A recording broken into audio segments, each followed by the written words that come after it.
So Rob and Paul, welcome to you both, and of course to our viewers who are joining us, as we'll be touching on a little bit on data standardization, aka having all your data as a single source of truth in the industry. Although, to be honest, that has been covered quite substantially during the National Conveyancing Week. You can check out their YouTube videos, which goes into quite a lot of depth on this. But we'll also be looking at the technology that's currently available to help us bridge this state of imperfect data, what's currently existing, and how can we alleviate a lot of the pain felt by all parties involved in the process. So, gentlemen, to you both, could you, for the benefit of our viewers, introduce yourselves before we start? Rob, shall we start with you? Yeah, sure. Hi, thank you, Sandra. Hello, everybody. My name is Rob Hailstone. I'm the CEO and founder of the Bold Legal Group. I was a conveyancer for 30 years. I gave up in 2004, 2005 and set up a home information pack business, trying to produce exchange-ready packs. That business obviously had to close in 2010 when the government scrapped HIPs.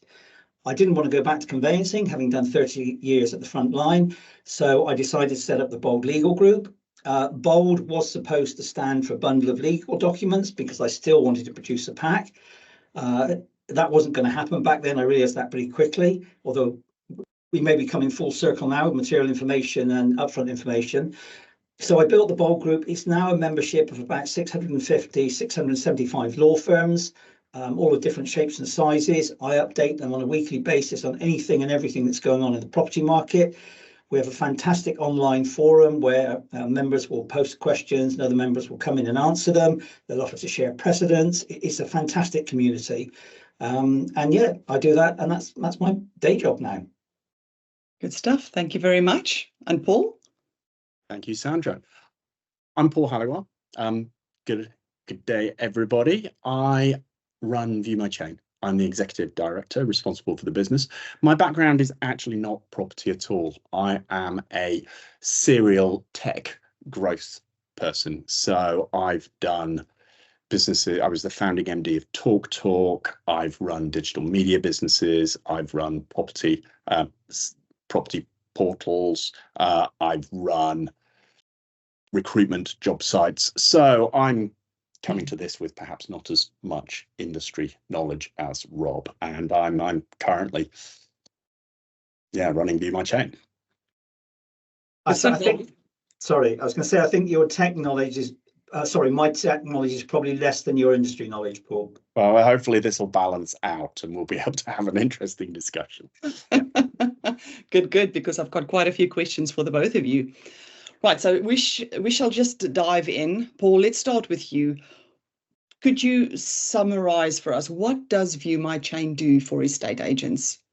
Sure. Well, ViewMyChain works really for any property professional, conveyancers, estate agents. And what we do is we build a map of the property chains in the background so that when someone uses ViewMyChain to look at a property transaction, they see the chain for that particular property and the milestone updates for that property already in place. We do that by partnering with a large number of data sources. They provide us data, we build the chains, we update those chains, and our users look at ViewMyChain to get a picture of what is going on, what's happened, what should have happened, where they ought to focus their attention today. Okay. And truth be told, a lot of people, ViewMyChain has been around for some time, and a lot of people know the name. I certainly know it from when I was at Repit. So it's well known. However, quite a few features and functionality have changed quite dramatically in the last few months in ViewMyChain. Could you sort of touch on what people might not know about ViewMyChain? Sure. I guess the most common misconception when I'm talking to people is that people have to enter data into ViewMyChain to be able to use the service.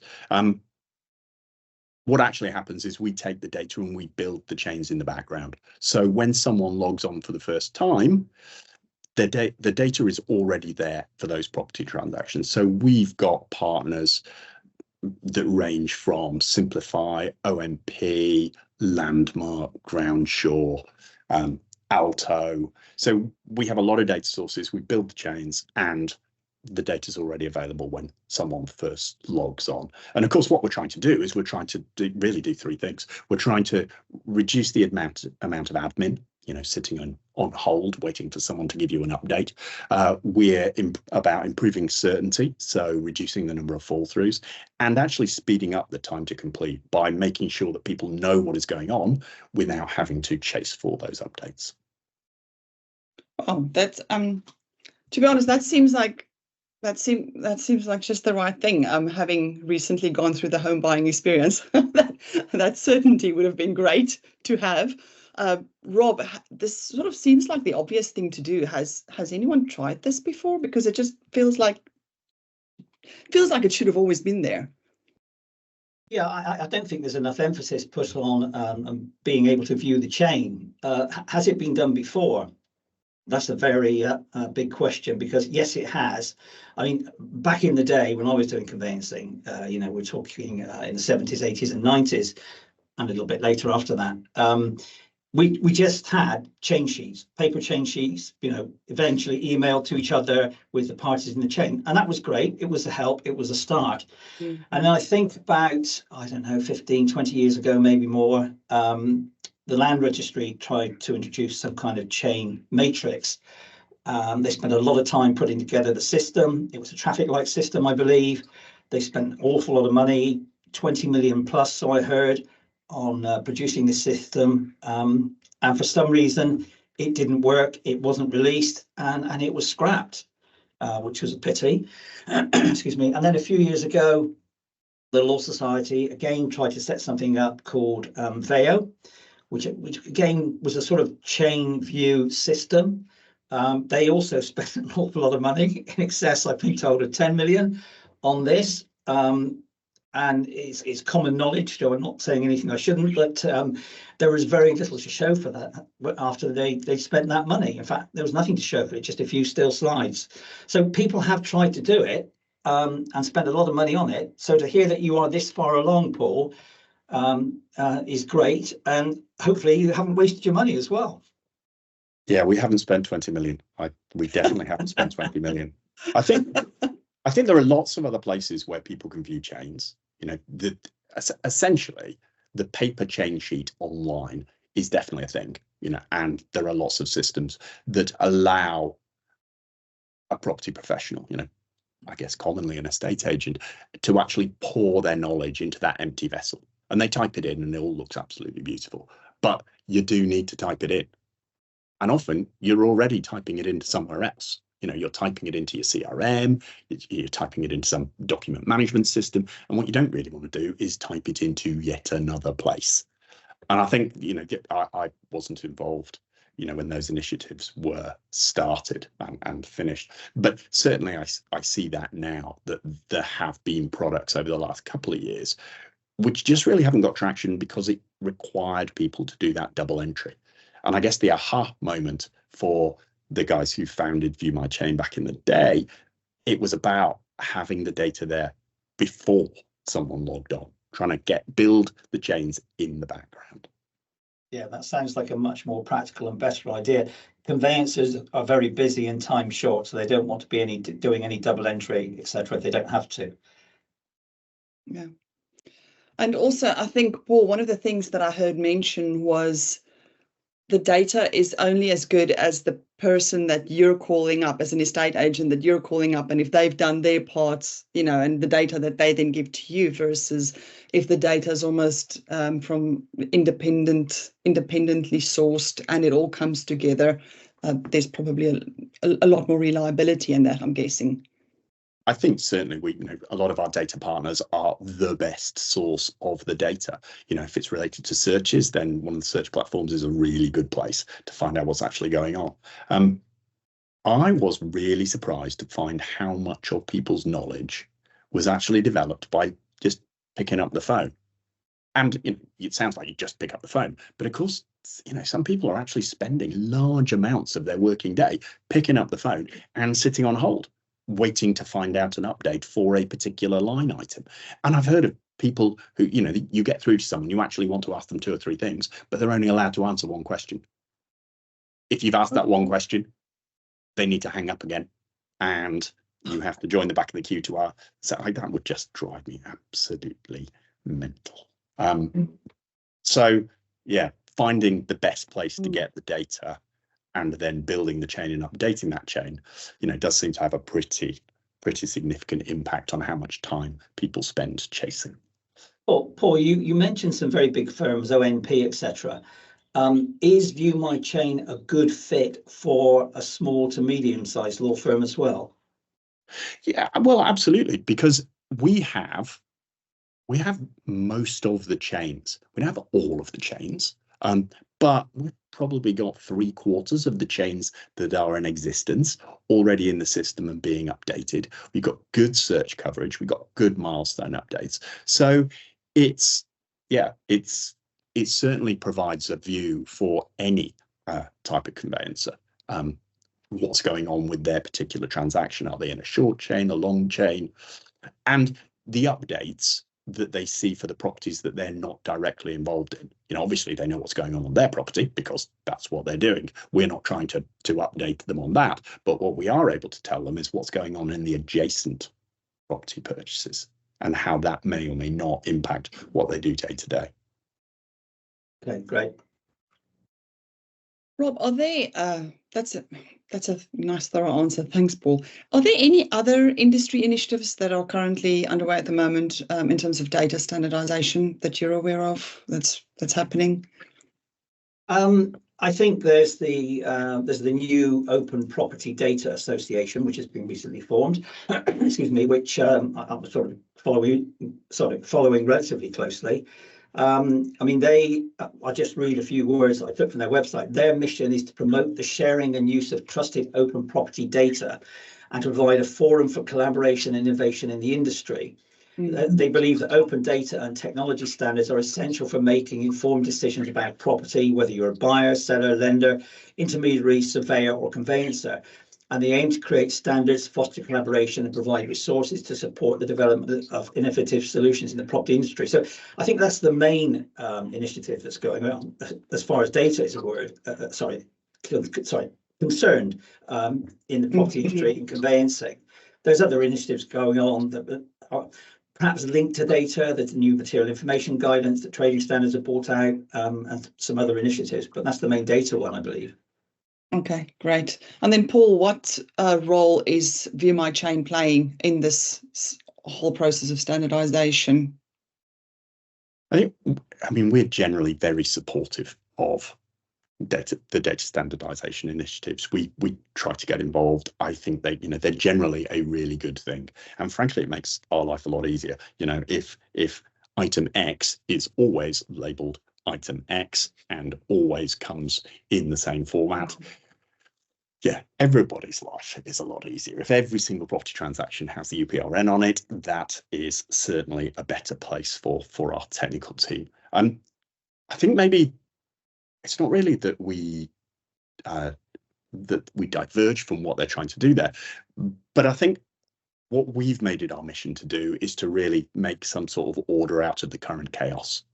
So we are already building chains and doing updates. We already have this, I guess, 75%, maybe a little bit more, chain visibility from the data in the formats that it currently exists and is currently being passed around. So it's great. These initiatives are big changes. You know, some of them will unfold over many years, but it's not actually necessary to have these concluded to get a decent view of the chain. We can do that now. And it has to be said, I mean, it's not been an easy process. And if you look at what's the secret sauce, what does ViewMyChain do that maybe some other people haven't done in the past? It's solving that problem. It's how do you take data from loads of different places and how do you make it into a pattern, a set of chains that you can reflect to everybody, without being misleading, without giving people false information. Pulling that together and getting a chain view out of the current kind of data chaos has been the tricky bit. Yes, but it seems that we are now edging closer to demystifying at least a big part of it. Yeah, I think every single time, one of these initiatives takes a little bit of a step forward, another person joins the Open Data Standards Initiative, then the world gets to be a little bit better place. And our job becomes a little bit easier, but we've already actually cracked quite a lot of the difficult pieces to produce the change that we've got.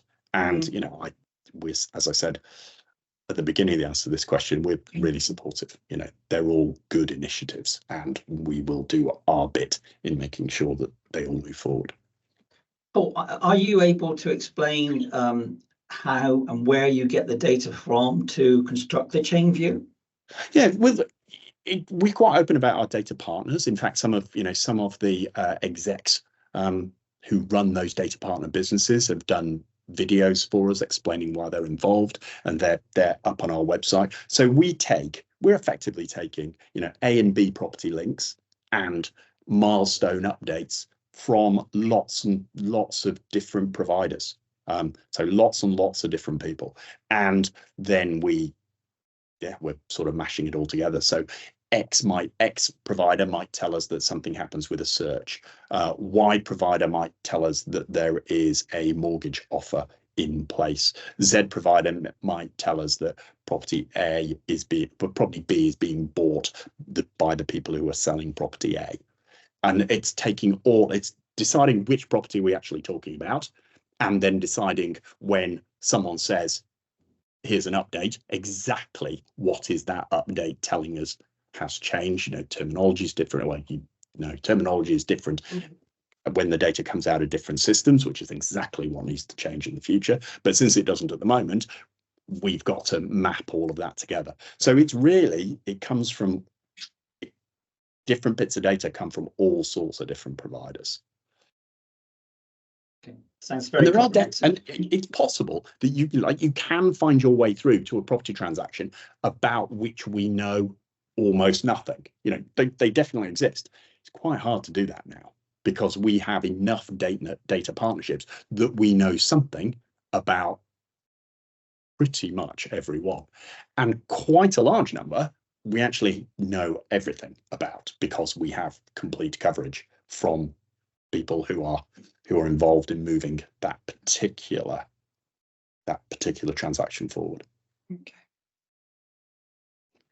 And Rob, how does having this visibility with the sort of data accuracy that sits behind it, how does chain visibility help conveyancers? How would that be useful? Well, I think, in fact, there's an old story that I've told a few times. It's brief, don't worry. I was doing some conveyancing many years ago, and I was at the top of a chain selling a deceased property, a probate property. And I think the chain was very long. It was about 13 transactions long, and it was going nowhere fast, and I couldn't work out why. So over the course of a week, I chased down the whole chain. I phoned up nearly every lawyer, every estate agent, and eventually, after a lot of hours work, I got to the bottom of the chain to find out where the holdup was, only to find out I was acting for the first-time buyer and that my client didn't have a mortgage offer. Now, had I known that, I wouldn't have spent all those hours trying to find out where the delay was. So, to answer your question, I think it's important to know the length of the chain. Is it 3 or 4 transactions long? Is it 13 transactions long? I think it's also important to know the firms involved in the chain, because if there is a block and you know the firm 3 down very well, you could pick up the phone and talk to your friend and colleague and say what's happening there without having to go through the parties above that and below you. So I think it's great to know who's involved in the chain. And also, as my story just proved, it's important to know if you're in the chain more than once, or some of your colleagues within your firm are in the chain more than once. Knowing the chain is vital. And I'm not, as I said at the beginning, I'm not sure why not enough emphasis has been put on it in the past. It would certainly make for a happier life all round for everyone. If I have to admit how many times I called my conveyancer.